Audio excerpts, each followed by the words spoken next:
नमस्कार, आपण बघत आहात भिवापूर टाइम्स, सर्वसामान्यांचा साथीदार. भिवापूर साहित्यिक मंच व भिवापूर ऑफिसर क्लब आयोजित महाराष्ट्र शासनाच्या मराठी भाषा धोरणाला अनुसरून मराठी भाषेच्या संवर्धनासाठी, समृद्धीसाठी व आपल्या सृजनशीलतेला मंच उपलब्ध करून देण्यासाठी नवोन्मेष मराठी कवी संमेलन माझी माय ग मराठी हे सायंटिफिक कॉन्व्हेंट सभागृह भिवापूर येथे आयोजित करण्यात आले. या संमेलनाला उद्घाटक म्हणून तहसीलदार संजय राठोड, स्वागताध्यक्ष म्हणून गटविकास अधिकारी डॉक्टर चेतन जाधव, तर संमेलनाध्यक्ष ज्येष्ठ कवी पुरुषोत्तम भिसीकर हे होते. प्रमुख पाहुणे म्हणून नगराध्यक्षा सुषमा श्रीरामे, सहाय्यक पोलीस निरीक्षक रवींद्र मस्कर, नायब तहसीलदार रेश्मा निकम, कृषी अधिकारी सुप्रिया कोकनी, प्राचार्य रंजना खवास, सरकारी अभियोक्ता शांताराम मोरे उपस्थित होते.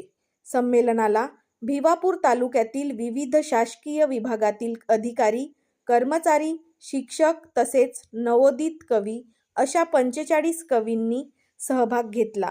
मराठी भाषा, स्त्रीवेदना, निसर्ग, प्रशासन, प्रेम, भिवापूर नगरी, सामाजिक एकता, परिवर्तन व विद्रोह अशा विविध विषयावर चारोळी, गझल, कविता, काव्यगीत रचना सादर झाल्यात. कार्यक्रमाची सुरुवात पुस्तक पूजन व महाराष्ट्र गीताने झाली.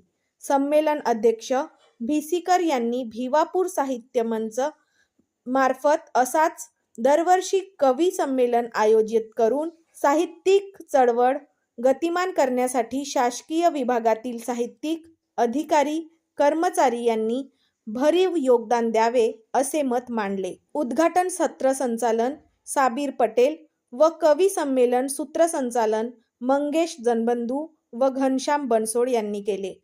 सहभागी कवींना सन्मानित करण्यात आले. संमेलन यशस्वीतेसाठी साबीर पटेल, प्रीती जांभूळकर, सुगत वाघमारे, मिथुन दुपारे, मेघा गुरनुले, धनपाल डांगे व सायंटिफिक कॉन्व्हेंटचे शिक्षक व कर्मचारी यांनी परिश्रम घेतले. जसं म्हणतात की कानाविना वजन, नाकाविना मोती, अर्थविना पोती वाचूने का. त्याचप्रमाणे कोणतेही कवी संमेलन असो, त्या कवी संमेलनाला अध्यक्षच नसेल तर त्या कवी संमेलनाला अर्थ काय.